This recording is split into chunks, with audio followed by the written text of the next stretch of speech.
والذین آمنوا وعملوا الصالحات، اور وہ لوگ جو ایمان لائے جنہوں نے نیک اعمال کیے. اب یہاں پہ دیکھیے یہ جملہ ایمان اور عمل صالح، جس کا ترجمہ ہم نے نیک اعمال کر دیا، اور یہی ہم کرتے ہیں ہمیشہ.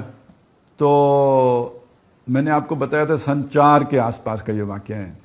اس وقت تو ابھی حج فرض ہی نہیں ہوا، ابھی روزے فرض ہی نہیں ہوئے، یہ 5 گانا نماز بھی فرض نہیں ہے، شریعت کے احکام ابھی اترے ہی نہیں ہیں. تو یہ اعمال صالحہ کیا ہیں؟ یہ مارے کھانا ہی عمل صالح ہے، یہ اذیتیں برداشت کرنا ہی عمل صالح، یہ انگاروں پہ لیٹنا عمل صالح ہے. ان الذین قالوا ربنا اللہ ثم استقاموا، جن لوگوں نے کہا ہمارا رب اللہ ہے پھر اس پہ ڈٹ گئے، جم گئے، استقامت کا مظاہرہ کیا، یہ اس سے بڑا عمل صالح اور کیا ہے؟ تو والذین آمنوا وعملوا الصالحات لنکفرن عنہم سیئاتہم، ہم لازماً ان سے ان کی برائیوں کو جھاڑ دیں گے، جھٹک دیں گے، ان کی جو بھی دوسرے گناہ ہیں وہ ان سے پاک صاف کر دیں گے. تزکیہ اس طریقے سے ہوگا. اللہ تعالیٰ جو اہل ایمان کا تزکیہ کرتا ہے، ان کی برائیاں ان سے دور کر کے ان کو پاک صاف کرتا ہے، اس کا طریقہ یہ ہے آزمائش اور اس پر استقامت کا مظاہرہ کرنا. وَلَنَجْزِيَنَّهُمْ أَحْسَنَ الَّذِي كَانُوا يَعْمَلُونَ، اور ان کو ہم بدلہ دیں گے ان کے اعمال کا بہترین، یا ان کے بہترین اعمال کے بقدر ان کو بدلہ دیں گے. وَوَصَّيْنَا الْإِنسَانَ بِوَالِدَيْهِ حُسْنًا، اور اب یہ ایک اور صورت ہے، یعنی اس معاشرے میں اس آزمائش سے بچا ہوا کوئی نہیں تھا. کچھ لوگوں پر یہ آزمائش اس طرح آئی کہ دیکھتے انگاروں پہ لیٹنا پڑا. جن کا خاندان تھا، جن کو کوئی دیکھتے انگاروں پہ نہیں لٹا سکتا تھا اس لیے کہ انہیں خاندان کی پروٹیکشن حاصل تھی، برادری کی تحفظ تھا، ان پر وہ آزمائش اس برادری کے ذریعے سے آئی. وہ کیا ہے؟ ایک آدمی ہے، اس کے ماں باپ ہیں، انہوں نے تحفظ تو دے دیا، لیکن یہ کہ ماں باپ خفا ہیں کہ آپ نے ہمارے آباء و اجداد کا دین چھوڑ دیا ہے. یہ تو رات کو نیند ہی نہیں آتی، میرا بیٹا کیا ہو گیا اس کو.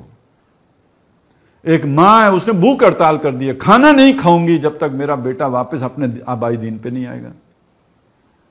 تو ماں کی یہ تکلیف اس سلیم الفطرت بیٹے کے لیے سہانے روح ہے یا نہیں ہے؟ ایک آدمی جو ظاہر انگاروں پہ جو ہے وہ لیٹا ہوا ہے، یہ دوسرا بھی تو انگاروں ہی پہ لوٹ پوٹ ہو رہا ہے نا. ان کے ماں باپ کی تکلیف انہیں دیکھنی پڑ رہی ہے، انہیں پتہ ہے ہمارے ماں باپ ہمارے اس فیصلے سے ناراض ہیں. اور ایک بندہ وہ ہوتا ہے جو ڈھیٹ، اسے پرواہ ہی نہیں ہے، نہ ماں باپ کی پرواہ ہے نہ کسی اور کی پرواہ ہے. لیکن یہ تو نیک لوگ ہیں نا، ان کو تو ماں باپ کی پرواہ ہے. ان کو اب سمجھایا کہ وَوَصَّيْنَا، ہم نے یہ وصیت، یہ جو تمہیں ماں باپ کے احساس ہے، یہ تمہارے دلوں میں احساس ہم نے پیدا کیا ہے. ماں باپ کے بارے میں حسن سلوک کا کی وصیت ہم نے کی انسان کو. لیکن ایک بات یاد رکھو، اب یہ محبت کی، ان پر وہ نفرت کی آزمائش آ رہی تھی، تم پر یہ محبت کی آزمائش آ رہی ہے. ان پر وہ ظلم اور انداز میں ہو رہا ہے، تمہاری آزمائش ذرا دوسرے طریقے سے ہو رہی ہے. وَإِن جَاهَدَاكَ لِتُشْرِكَ بِي مَا لَيْسَ لَكَ بِهِ عِلْمٌ، محبت اپنی جگہ پر. لیکن ماں باپ بھی اگر تمہیں مجبور کریں کہ میرے ساتھ تم کسی کو شریک ٹھہراؤ جس کا تمہیں علم نہیں ہے، یعنی جس کی کوئی دلیل نہیں، اور ظاہر ہے اللہ کے شریک کی کوئی دلیل ہے ہی نہیں، وہ تو لا شریک ہے. فَلَا تُطِعْهُمَا، تو وہ ناراض ہوں، وہ غصے ہوں، وہ روئیں، وہ بھوک ہڑتال کریں، ان کی اطاعت نہیں کرنی ہے. اور اس پہ تمہارے دل پہ چھریاں چلیں تو چلیں، برداشت کرو. تو یہاں ذکر تو صرف ماں باپ کا کیا ہے، لیکن کچھ اور لوگ بھی تو ناراض ہو سکتے ہیں نا. جب آپ ایک حق کے رستے پہ چلتے ہیں تو ماں باپ کے علاوہ یہ بھی تو ہو سکتا ہے نا کہ کسی کا بیٹا ناراض ہو رہا ہو، کہ دوسروں کے ماں باپ نے ان کے لیے کیا کچھ کیا ہے، ہمارے ابا جی نے تو ہمارے لیے کچھ بھی نہیں کیا. ناراض ہوگا، آپ کو یہ سننی پڑے گی. ہو سکتا ہے آپ کی بیوی ناراض ہو سکتا ہے سسرالی ناراض ہو سکتا ہے آپ کی دوستیاں چھٹ جائیں، تو تکلیف تو ہوگی نا. کوئی بھی چھٹتا ہے جب ناراض ہوتا ہے تو تکلیف. پارٹنگز آر آلویز پینفل، پین تو ہوگا. تو وہ انگاروں پہ جلنے کا بھی پین ہے. ایک پین یہ ہے، یہ خون جگر جلانے والی بات ہے. تو اگر وہ تمہیں میرے ساتھ کسی کو شریک ٹھہرانے پر مجبور کریں جس کا تمہارے پاس کوئی علم نہیں ہے تو ان کی اطاعت نہیں کرنی. اور ایک شرک دیکھیں، وہ ایک شرک تھا نا بتوں والا، آج کے دور کا بتوں والا شرک نہیں ہے. اب تو ہندو بھی بتوں کی پوجا اتنی نہیں کرتے نا، بس وہ پرانی باتیں ہو گئی ہیں. اب لوگ نماز نہیں پڑھتے تو بتوں کی پوجا کون کرے گا؟ آج کے دور کا شرک اور ہے. اس دور میں جام اور ہے، جم اور ساکی نے بنا کی ہے روش لطف و ستم اور، تو تہذیب کے عاذر نے ترشوائے صنم اور، ان تازہ خداؤں میں بڑا سب سے وطن ہے، جو پیرہن اس کا ہے وہ مذہب کا کفن ہے. یہ شرک ہے. اس کے علاوہ بہت بڑا شرک جو اللہ کی حاکمیت میں کسی دوسرے کو شریک کر لینا. قانون سازی اللہ سے لے کر انسانوں کو دے دینا کہ انسان قانون سازی کریں گے. اور پوری دنیا کا آج یہی چلن ہے کہ اللہ کی بادشاہی کو تسلیم نہیں کرنا. ایک تو یہ تھا نا کہ اللہ کی بادشاہی میں اپنی بادشاہی کو شریک کر لینا، یہاں تو اب اللہ کی بادشاہی کا انکار کرنا ہے. حالانکہ لا یشرک فی حکم احد، وہ اپنے قانون بنانے کے اختیار میں بھی کسی اور کی شرکت کو گوارا نہیں کرتا ہے. تو ایک ایسا نظام کہ جو شرک پر استوار ہو، اللہ کی نافرمانی پر استوار ہو، تو آج اگر کوئی بھی اس کے مخالف جد و جہد کرنے کی راہ میں رکاوٹ بنے تو اس کے لیے یہی حکم ہوگا، فلا تطعہما، تو ان کا کہا نہ مانو. وہ اگر ناراض ہوتا ہے تو برداشت کرو، پھر جھیلو. اور یاد رکھیں اس آزمائش کے بغیر اللہ کی مدد نہیں آنی ہے. آپ کہیں اللہ کی مدد آ جائے، پہلے یہ ساری چھانٹی ہونی ہے تو پھر اللہ کی مدد آنی ہے. اب آپ اپنی جماعتوں کو دیکھ لینا، جہاں پہ بھی آزمائش کی صورت بنتی ہے وہاں سے وہ سارے یو ٹرن لینے والے ہوتے ہیں اور پھر انتظار کرتے ہیں اللہ کی مدد کیوں نہیں آتی. تو اللہ کی مدد تو پہلے کوئی کھڑا ہوگا تو اپنا ثبوت دے گا تو پھر اس کے بعد اللہ کی مدد آئے گی.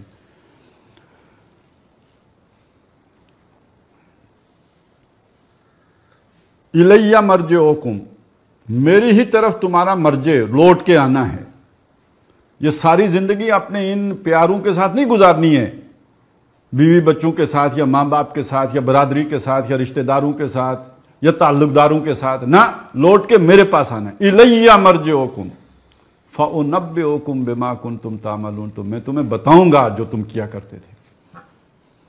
تو ایک آزمائش وہ ہے، آپ دشمن کے ہتھے چڑھ گئے، آپ کو غائب کر دیا گیا، آپ کو طرح طرح کی اذیتوں سے گزارا گیا، سونے نہیں دیا گیا، تکلیفیں دی گئیں، ہڈیاں توڑی گئیں، ڈرل مشین کر کے سوراخ کر دیے گئے. یہ بھی آزمائش ہے. ایک آزمائش یہ کچھ بھی نہیں ہوا، لیکن یہ کہ آپ کے ماں باپ آپ کے لیے مصیبت بن گئے. انہوں نے ہر وقت کے جو ہے نا وہ ناراضگی، رونا دھونا، وہ اب آپ کو بھی نیند نہیں آ رہی کہ بھئی میں کتنی تکلیف دے رہا ہوں ماں باپ کو. یا کسی کے لیے اس کے بیوی بچے مصیبت بن گئے، لیکن اس آزمائش سے بچا کوئی نہیں. کسی پر اس صورت میں آئی، کسی پر اس صورت میں آئی.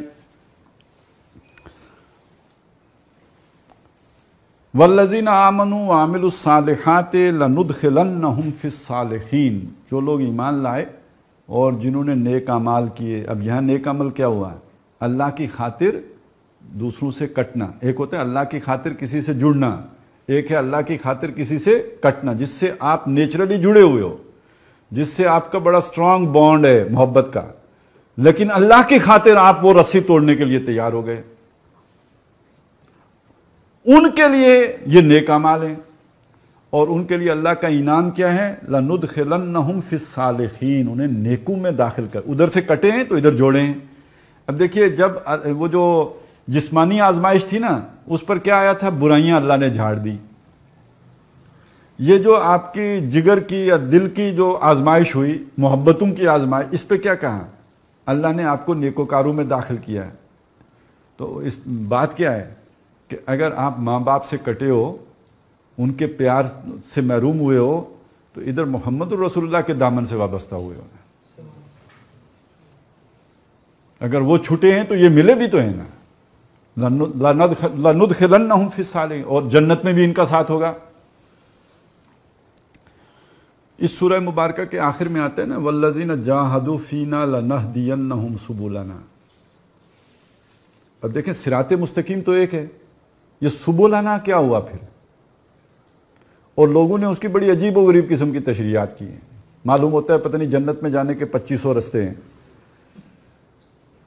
اور اللہ سے ملنے کے پتہ نہیں کیا کیا، وہ یہ بات ہے کہ کچھ لوگوں پر آزمائش آتی ہے، رستہ ایک ہی آزمائش کا، لیکن آزمائش کے انداز بدل جاتے ہیں. کچھ پر آزمائش آتی ہے جسمانی، کچھ پر آزمائش آتی ہے روحانی، جذبات کی، نفسیاتی. آگے ایک اور بھی ذکر ہے کہ اگر اس زمین کے اوپر میری بندگی کرنا تمہارے لیے مشکل ہو گیا ہے تو ان ارضی واسعۃ فایایا فاعبدون، میری زمین کشادہ ہے، یعنی ہجرت کر جاؤ، بندگی میری کرنی ہے. وہاں پھر آتا ہے والذین آمنوا وعملوا الصالحات، جن لوگوں نے ایمان لایا اور نیک اعمال کیے. اب یہاں گھر بار چھوڑا ہے نا، آگے الفاظ کیا ہیں؟ وَلَنُبَوِّئَنَّهُمْ مِنَ الْجَنَّةِ، ان کے لیے ہم جنت میں ٹھکانہ بنائیں گے، گھر بنائیں گے. یہ گھر چھٹا یہ والا، ادھر گھر دیں گے. یہ رستے ہیں. لَنَّهْدِيَنَّهُمْ سُبُلَنَا، اپنے تک پہنچانے کے یہ اللہ نے رستے رکھے ہیں. کسی کا گھر چھٹ رہا ہے، کسی کے رشتہ دار چھٹ رہے ہیں، اور کسی کی جان جوکھوں میں پڑ رہی ہے. یہ سارے اللہ تک پہنچنے کے رستے ہیں. اور جہاد کی شکلیں ہیں. جہاد کی ایک شکل یہ ہے، جہاد کی ایک شکل وہ ہے، جہاد کی ایک شکل وہ ہے. وَالَّذِينَ جَاهَدُوا فِينَا لَنَهْدِيَنَّهُمْ سُبُلَنَا.